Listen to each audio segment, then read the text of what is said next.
So Liz, welcome to CCL. Thank you very much. It is great to be here. We're delighted to have you.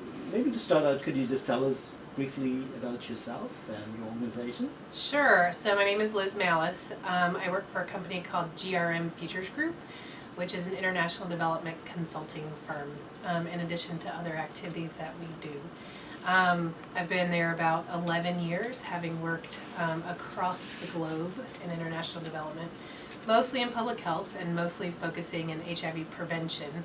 But it's a wonderful job to have and wonderful company to be a part of. Great. And Liz, you're an alumnus of one of the center's programs? I am. I did the LDP program back in 2008 or 2009, and it was one of the most instrumental things that I have done in my career. Shortly before then, or just before then, I had graduated with a master's in public administration that I had done while working for my company, and it just helped bring it all together for me, and learn specifically about giving feedback to colleagues and how to bring the technical skills that I learned, but bring in more of like the personal and human side into the everyday. It was an amazing program. I really appreciated it. That's great to hear.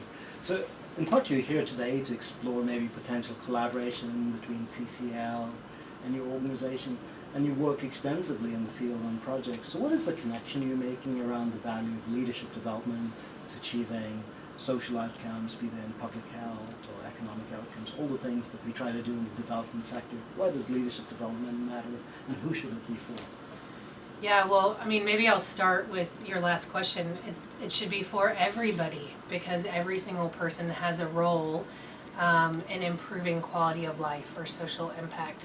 And we're not going to get there without the involvement of people. We can focus on the technical skills, like thinking through elements of HIV prevention and how to bring all of that together, be it with condoms or circumcision or behavior change, bringing that all together. But if you don't have the people behind it, it's not going to go anywhere. And then specifically as it relates to our work, we do a lot of work in health systems and working with governments. And that's more the traditional where you really do think of leadership. So I mean, the way I think about leadership is it's from the grassroots level all the way up. But we do a lot of work with the traditional managers or leaders, and developing their skills will help our technical programs go further, have more impact, and cascade throughout the countries. And how is this, is it a new idea that's coming into the field, and what's different about today and how we think about development and human capacity? I mean, as I think about the past in a way, probably much more emphasis on the technical and much more emphasis on formal leaders, and this idea that you said that everybody needs that. So is that kind of how in many developing countries people are thinking about what leadership is about? Is there a mind shift that's going on, and why is that happening? Well, I think that shift has been happening for the past couple years. Yeah. It's not something new, and there are several programs that focus on that leadership.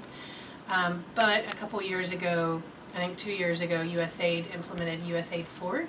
That is really about local leadership. So kind of transitioning funds or USAID dollars to local organizations, because they realize the impact that these local organizations and leaders have. So it's not a new concept per se, but I think there's an increasing focus on it and the impact that it has. And a lot of it is because of the research that CCL does and highlighting the impact that individuals can have. As well. And so, as you go down this trajectory, what is going to be needed to achieve some of the outcomes, whether it's the vision of USAID Forward or some of the goals that we have for the development sector? How would you link those back to what needs to happen in the field of leadership development to build this capacity? That's a really good question. I'm not sure I have the answer to it, because gosh, it's like the $1 million question. But I think generally we need to focus on,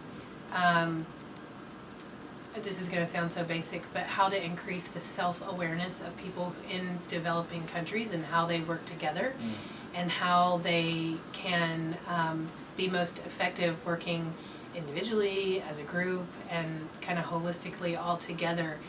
Because without that, no program, be it health or environment or energy, can move forward in the most efficient manner. So it's bringing those elements, that I think are more accepted in the developed world, or really like here in the U.S. and in Europe, and helping or bringing them to the developing world where these concepts are a bit newer.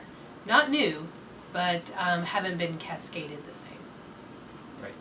Well, thank you so much. Thank you so much for having me.